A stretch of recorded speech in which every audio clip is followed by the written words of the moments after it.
I'm not entirely sure how the mirror came into existence, or how my grandmother managed to gain possession of it. For as long as I can remember, though, I've known about it and its ability. I don't recall a time when I wasn't aware of it. It always has just been a part of my life. I remember sneaking into my grandma's room when I was a child, taking the mirror off her bedside table, sneaking a peek into the reflective glass. Of course, Grandma wouldn't be too far behind me. She would almost always catch me in the act. "It's not a toy. You shouldn't treat it as such," she would always say to me when she found me clutching it. It was easy to be drawn into the mirror, and it was always enticing to want to look into. And even though Grandma claimed it wasn't a toy, I always regarded it as the most fun thing to play with while at Grandma's house. The mirror itself, when looked at, appears to be a normal handheld mirror. A small circle mirror that's only the size of your palm. It sits atop a long silver handle. Along the handle, it contains 3 small red stones that run down the handle's entire length. When looking into the mirror, you'll usually see yourself staring back at you. The key word there is usually. If you stare into the mirror on the hour, every hour, you'll probably still see yourself, but not as you are now, as you will be in exactly 1 hour, provided you once again look into it the next hour. I remember when Grandma first explained the mirror's enchanting ability. We both sat in her living room, Grandma on her old wooden rocking chair, and me sat on the floor, watching Grandma staring at herself in the mirror. She looked down at me and asked me a simple question. "What is the purpose of a mirror?" she asked quite innocently. I pondered the question for a moment. I was only around 6 at the time, so I needed a moment to comprehend the true meaning of a mirror. Once an idea was formulated in my mind, I responded to Grandma's question. "So you can see yourself?" I responded with a smile, as I thought that I'd gotten the question correct. You're partly right, dear," Grandma responded. As my mouth dropped back down, I had realized I had not answered the question correctly. Grandma continued to speak. "You're right. It can be used to see yourself, most definitely. But most mirrors are just so limiting. When you look into a normal mirror, you just see yourself at that moment. You see yourself how others see you, but just for the moment that you're standing in front of it. Once you step away from the mirror, you once again have no clue on how you really look. Sure, you can have a pretty good guess because of what you just saw, but you don't really know. Not really." I sat at Grandma's feet, staring up at her, fascinated by what she was saying. "But this mirror is different. Oh yes, this mirror can not only show you what you look like now, but it can show you what you will look like. You see, it can reflect a version of you. A version of you that is an hour into the future. If you look at it when the clock strikes the hour, you will not see yourself now. You'll see yourself in an hour from now. So, if you look happy, then you know it will be a good hour. If you look sad, you should be wary about what may transpire in the following 60 minutes. I remember. After Grandma finished speaking, she looked down at me, then looked into the mirror, gave a large smile into the mirror just as the clock struck the hour. That was the best explanation that I got about the mirror. I continued to try and use it every time I was at Grandma's, but as I said before, she would always catch me in the act. I guess that she thought the mirror wasn't the best object for a child to be using, and that she wanted me to experience my childhood without knowing too much about the future. Looking back, I do think that was the best choice. A childhood that lacked the mystery of what was going to happen next wouldn't be the childhood that I wanted. So I never really got to use the mirror much. So it was a big surprise to me that when Grandma passed away, she left the mirror to me in her will. I was only 16 when Grandma passed, so I was still relatively young when I came into possession of the mirror. When the mirror first came to me, I didn't actually use it all that much. I would sometimes look into the reflective silver plate of the mirror and see my future stare back at me. Most of the time I would be smiling, so I was content with knowing that I was still happy. The longer I owned the mirror, though, the more I came to depend on it. I gradually started relying on it more and more, and pretty soon, I would need to check in on the mirror every hour. I even began to set an alarm on my phone, so that I'd be reminded to stare into the mirror. I started to know how I'd be feeling in the next hour, every hour, and I needed that reassurance that everything was going to be okay. I would begin to feel anxious throughout the hour, worried about what I would see when I checked the mirror. Most of the time, I would still be smiling, but I began to worry and stress just in case the next time I checked, my smile had gone. I guess you could say that checking the mirror became almost like an obsession, an addiction. Just couldn't get through life if I didn't know what to expect. That's how I ended up seeing myself, looking terrified. I was lying in bed, it was getting late, but I still could manage to get to sleep. And usually by this hour, I was fast asleep, so I would no longer be checking the mirror, but not tonight. Tonight was different. After tossing and turning for what felt like hours, I sat up in bed, reached across to my bedside table, and I plucked the mirror off of it. I checked the clock and it read 12:57. I only had another 3 minutes to wait until I'd get a quick peek into my future. I was hoping that I wouldn't see myself in the mirror, as that meant I'd be probably asleep. I waited in bed, watching my reflection, for the clock to strike the hour. And soon enough it did. And so I looked deep into the mirror, and I waited my future fate. I watched as my reflection began to change, like it did every hour, and as my own reflection slowly disappeared, it was replaced with the reflection of myself in the following hour. I saw myself looking back at me, a smile on my face. I was at first a bit surprised that I was still awake, but I was also relieved that a smile was still present on my face. I was about to place the mirror down when I saw my face undertake a transformation. The smile that once lit up my face started to evolve to a look of pure terror. I was still looking down into the mirror, but my face was now showing only one emotion: absolute fear. I only got to see the look of terror for a moment before it began to disappear, and my real reflection was once again looking back at me. I knew what I'd seen, though, but I couldn't comprehend what would make me look that worried and that scared. I was now beginning to feel very afraid indeed. What could have possibly made me that scared? What could happen in the next 60 minutes that could frighten me that much? And why did I start off smiling, and then suddenly change to horrified? I continued to look into the mirror, wishing I could have a longer glimpse into the future, wishing I could see exactly what I would be facing in an hour's time, but no, that was something the mirror could not provide. Instead, I just had to look at my own confused face. I knew that I was already lucky enough to have a short insight into upcoming events, but in this instance, I wished foresight was something I didn't possess. I sat for a moment longer in my bed before placing the mirror back down on the bedside table. I didn't know what to do with myself. Should I try and figure out what was going on, or should I just embrace that something bad was probably going to happen to me? I just couldn't shake the image of my own horrified face. The image stuck in my mind and was replaying over and over again. The worry and trepidation of what was going to occur was also playing on me. I really didn't know what to do. I spent the next 15 minutes or so just staring down at the mirror, watching my own reflection stare back up at me.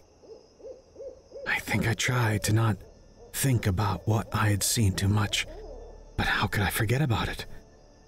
I noticed the clock next to me, slowly ticking through the minutes, slowly counting down until the following hour. After a while, I managed to get out of bed and slowly pace around the room. Didn't really help with my anxiety, but it was better than just laying in bed, waiting for the inevitable. Time continued to move forward.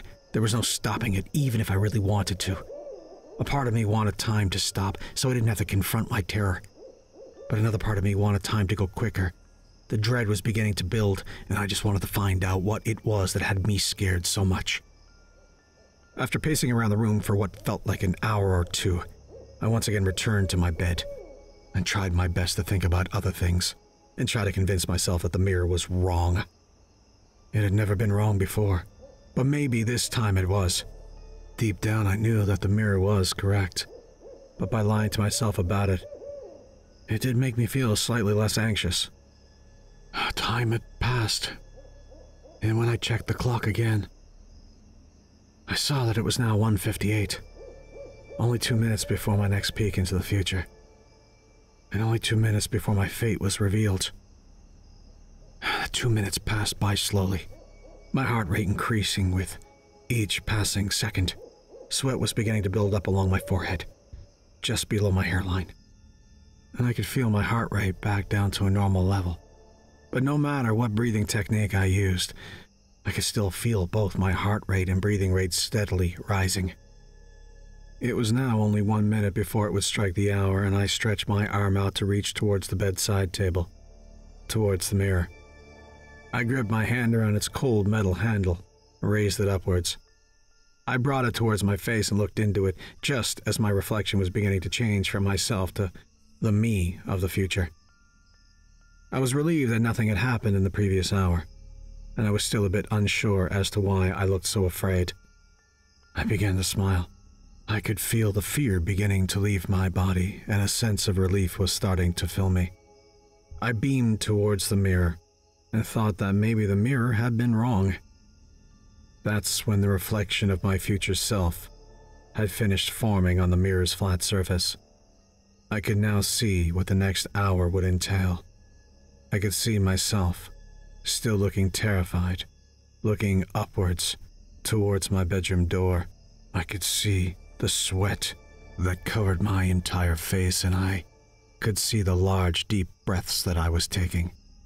If the mirror could also project sound, then I'm sure I would have been able to hear the heavy and fast thumping of my own heartbeat as well. I noticed that I was holding a large knife in my right hand, and I was clutching it so tightly that my knuckles had turned white. I watched on as I saw myself staring away from the mirror. Horror spread out across my face. I watched on, and I saw a hand slowly move its way from behind my head, and I saw its fingers, one by one, wrap themselves around my mouth. That's when the reflection stopped. It faded away, and the mirror once again reflected my own terrified face. The same expression that I'd seen an hour ago was now looking back at me once more. This time, though, it was in the present and not in the future. I couldn't believe what I'd just seen. Was that really real? It must have been, but what was it? I couldn't even remember exactly what the hand looked like. I know it had wrapped itself around my face, but I wasn't sure exactly what it looked like. I couldn't remember if it was even a human hand. There was now no convincing myself that the mirror was wrong, that what I had seen wasn't going to come true. It was right last time, and I knew that it would be right again. I just didn't know exactly what I was going to have to endure in an hour's time. Maybe I could try and barricade myself in the room to stop whatever it was from getting in. Or maybe I could make a run for it. I did have an hour's start. Deep down, though, I knew it was pointless. I couldn't alter the events of the mirror. What I had seen was inevitably going to happen. I got up out of bed. I knew that I couldn't just lay there and await whatever it was that was coming for me. I needed to at least figure out what it was that I'd seen within the mirror. I slowly approached my bedroom door and began to carefully open it, trying my best to stay quiet, just in case this thing was already inside my house. Once my bedroom door was open, I stuck my head around the corner, had a quick glance down the hallway. It was empty, apart from the few paintings that I have hanging on the wall. The hallway was silent, and I couldn't sense any movement. I determined that it was safe to move out from the confines of my bedroom and make my way out to the hallway. I managed to muster up enough courage to take the first step, and then another one, then one more, until I was slowly walking down the hallway. I passed by the living room that was on my left, and as I did, I quickly looked inside, but I couldn't see anything. Maybe because it was too dark, or maybe because there really was nothing there. Or maybe whatever was in there didn't want to be seen. That final thought occurred to me suddenly, but I dismissed it quickly. I didn't want to get myself too worked up. I continued along the long and dark hallway, checking another 2 rooms, which were both empty, before I made it to the end of the hallway and out to my kitchen. Once I'd made it to the kitchen area, I felt around on the wall for a light switch. It took me a second before I felt the small switch on the wall. I flicked it, and the light turned on, illuminating the kitchen table, the small cooking area, and the door that leads down into the basement. Everything appeared normal. Nothing was out of place, and most importantly, no one was inside of the kitchen. That's when I noticed the headlights that were shining in through the kitchen window. The curtains were drawn, but the bright light still managed to shine through. I slowly crept towards the window, slightly opened the curtains, just enough to see through, and looked out onto the road. I saw a large black van straight away. It was parked across the street, sitting there silently, with its bright headlights still turned on. The windows were blacked out, and I couldn't see anyone inside of it. It was definitely strange. I'd never seen anyone park like that before, especially that late in the night. I closed the curtains again and turned away from the window. I knew I needed to protect myself somehow, so I walked over to the knife block that lives on the kitchen bench and pulled out the biggest and sharpest knife I own. I was about to leave the kitchen. The idea of barricading myself in the room now seemed like a good idea, but as I was leaving, I heard a small thud sound. At first I couldn't place exactly where it came from, but when I heard the second thud, I realized it was coming from the other side of the basement door. Thud. There it was again, coming from inside the basement. When it happened for the 4th time, I knew exactly what the sound was. It was something climbing up the basement stairs, climbing up towards me. I have never run as fast as I did then. I sprinted towards my bedroom. This time I didn't stop to check inside any of the rooms along the hallway. I made it into my room. I closed the door and went to find the bedroom key that lived in my bedside table drawer. I ran across my bedroom, and just as I was about to make it to the bedside table and open the drawer, I heard the scratching sound on my window. It was just a faint sound, but I could definitely hear it. My curtains were closed, so I couldn't see what it was that was making the sound. Could have just been a tree branch, but I was too scared to open the curtain and find out. The scratching was growing louder and louder, but I tried my best to ignore it. That was almost impossible. The scratching was so loud that it was almost deafening. I must have forgotten about the bedroom door key because I climbed up onto the bed, grabbing the mirror as I did so, and sat at the top of the bed, clutching the knife in my right hand.